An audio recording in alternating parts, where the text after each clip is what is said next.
ni leba 5 minus 3 2 die 7 minus 5 2 die ba sumaina difference 2 leba prime number ani ki collection jibo hoine kai koi twin primes koi now auje khoina yam toina hangan ba 1 dagi na 50 phogi manung da prime number kya lai 50 dena 100 phogi manung da prime number kya lai su ma jam hangali ko sam sam na su mo question ji lu banate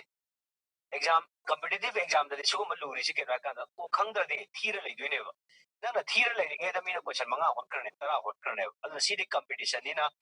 this is all about time management nang na matam kyam thu na question ji hot pang ngam pi adu ne bo ji matter to ka do se adu khang na ga su thu no hot pang ngam da ga di kem kana de ba adu na khang ga do yare ge maximum khang no hona ga do heng phat phat phat tik ma ngi na phat phat par bola do na ba now prime number 1 dai na 50 pho manung da prime number 3 ma le 50 dai na 100 pho ge manung da prime number 10 le re dai 1 dai 100 pho manung da 25 le re right perfect numbers hai jina ke range ko perfect numbers ai kona factor ji kai no hai ge dai ni example am piri 6 ki factor kana kana no 1 ne 2 ne 3 ne 6 ne 6 ki factors ngakani now 6 ki factors sing sida 6 masa yaw da vida 6 masa yaw da vida atu factor 1 ne 2 ne 3 ne si pull up tension bada kya aata hai 6 dai ko 3 plus 2 5 plus 1 6 dare aduna karigumba masingama magi total factor do pull up tension bada magi twice taraba twice adu target keno masing do ko na kari ko perfect number ko hai aje 6 ke factor sing je 6 masa su yaw sal laga tension lagi 12 tare 12 si keno masing do it twice ni sumai to duna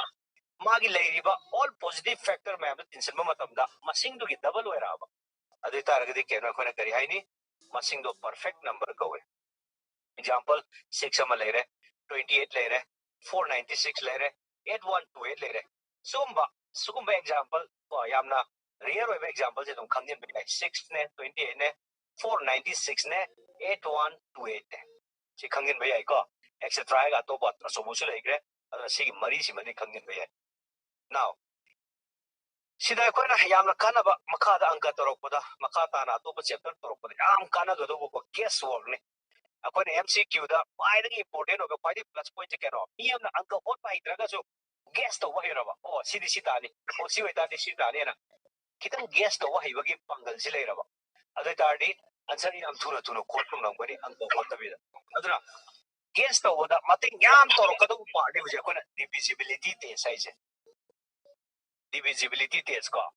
divisibility test si keno 2 na yen ba yai kamai khangani 3 na yen ba yai kamai khangani number asawam piram baka da 4 na yen ba yai kamai khangani si khang ta ri am laidra masing ma ko na oren option thira ko matam da oh si ki answer to 4 na yen ba ya do ni hai ta ri masing mari du da 4 na yen ba ya do kana kana lai tok tok yang ani 4 na yen ba ya do masing tok tok tak tak ni aduna choose out correct answer choose to ba ida ta ri choose out to ba hi do ko wrong answer kan to pai do le mauri du dagi answer du le ta do ni na adu dagi choose to dai do aduna divisibility te se amun na khangmam changi sidi khangma ta na tips ta le do tips ta padi yang ba khang do padi yang khang do now si pa ba matam na ko na divisibility test pa matam 2 gi na kari 3 gi na kari 4 gi na kari 5 gi na kari na pa ba gi mahuta group to ro pa ba na 5 ka 2 ga 4 ga 8 ka makoi hong gi grouping ma to 2 ne yen ba yai kamai khangani 4 ne yen ba yai kamai khangani 8 ne yen ba yai kamai khangani 2 ne yen ba yai kamai khangani ai tar number do chawning ba chaw chano ko 1 lakh tagi hena chaw chano 1 crore de hen chaw chano magi last unit place do yenga do last unit place do kari gumba 2 ne yen ba ya ba masing